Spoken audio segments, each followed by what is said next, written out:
What if vengeance didn't come with a knife, but with a needle? What if death didn't come in battle, but in the softness of cotton, the silence of a seam? In 1853, Tennessee, a wealthy family began to die slowly, mysteriously. Their clothes, perfectly sewn, hid something far more sinister. But who was Louisa, the enslaved woman behind the needle? And why did no one see her coming?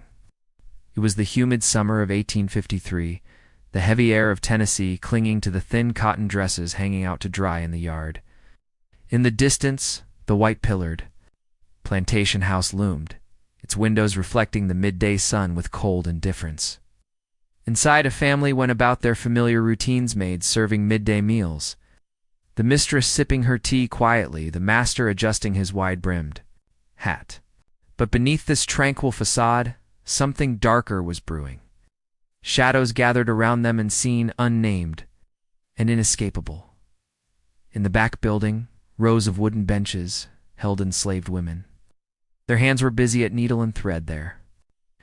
Eyes lowered, their backs bent under the weight of expectations. Amid them was Louisa, slender and graceful in the way she sat. Her fingers moved with mechanical precision, guiding fine stitches through linen and silk. Her face remained expressionless, but her eyes' dark pools held more than submission. They held memory, sorrow, and resolve. Louisa's task was intimate. She hemmed the mistress's gowns, mended the master's vest, embroidered newborn christening gowns, and repaired the children's jackets. Each garment passed through her hands, and with each stitch she wove something more than just fabric. She wove a plan. Ow. It began subtly, a rash on the mistress's wrist, dismissed as a heat rash or an insect bite. The children complained of chills, followed by aches that lingered despite rest. The master grew irritable, his mind clouded with confusion. But no one suspected Louisa. The family physician was summoned, diagnosing the symptoms as summer fever, humidity, or perhaps contaminated water.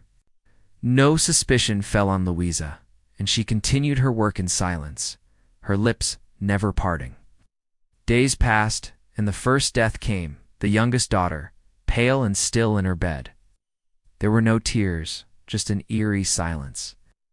Then the matriarch, her body covered in blisters, her breath slowing, followed.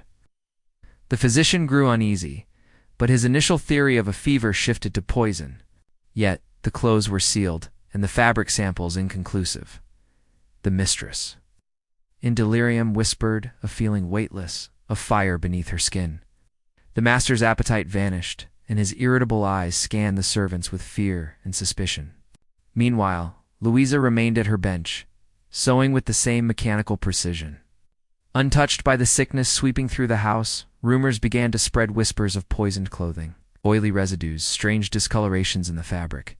But no one had seen Louisa prepare anything out of the ordinary. Yet every garment the family wore bore her stitches. Every stitch became a silent accusation.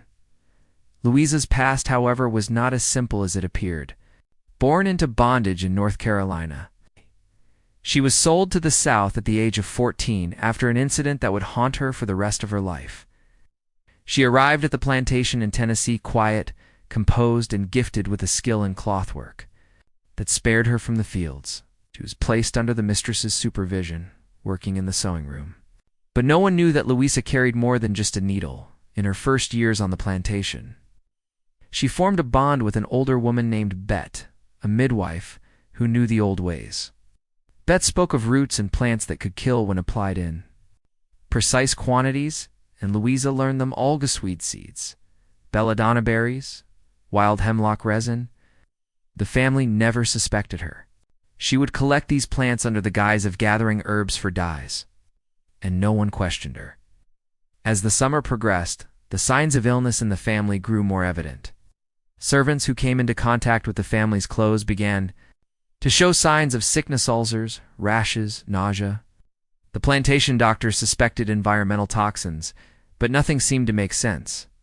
The family continued to wear the clothes that Louisa had worked on, unaware that every stitch held a deadly secret. By midsummer, the family's health was in rapid decline. The youngest son lost weight at an alarming rate. The master began hallucinating, and the mistress could no longer recognize her surroundings.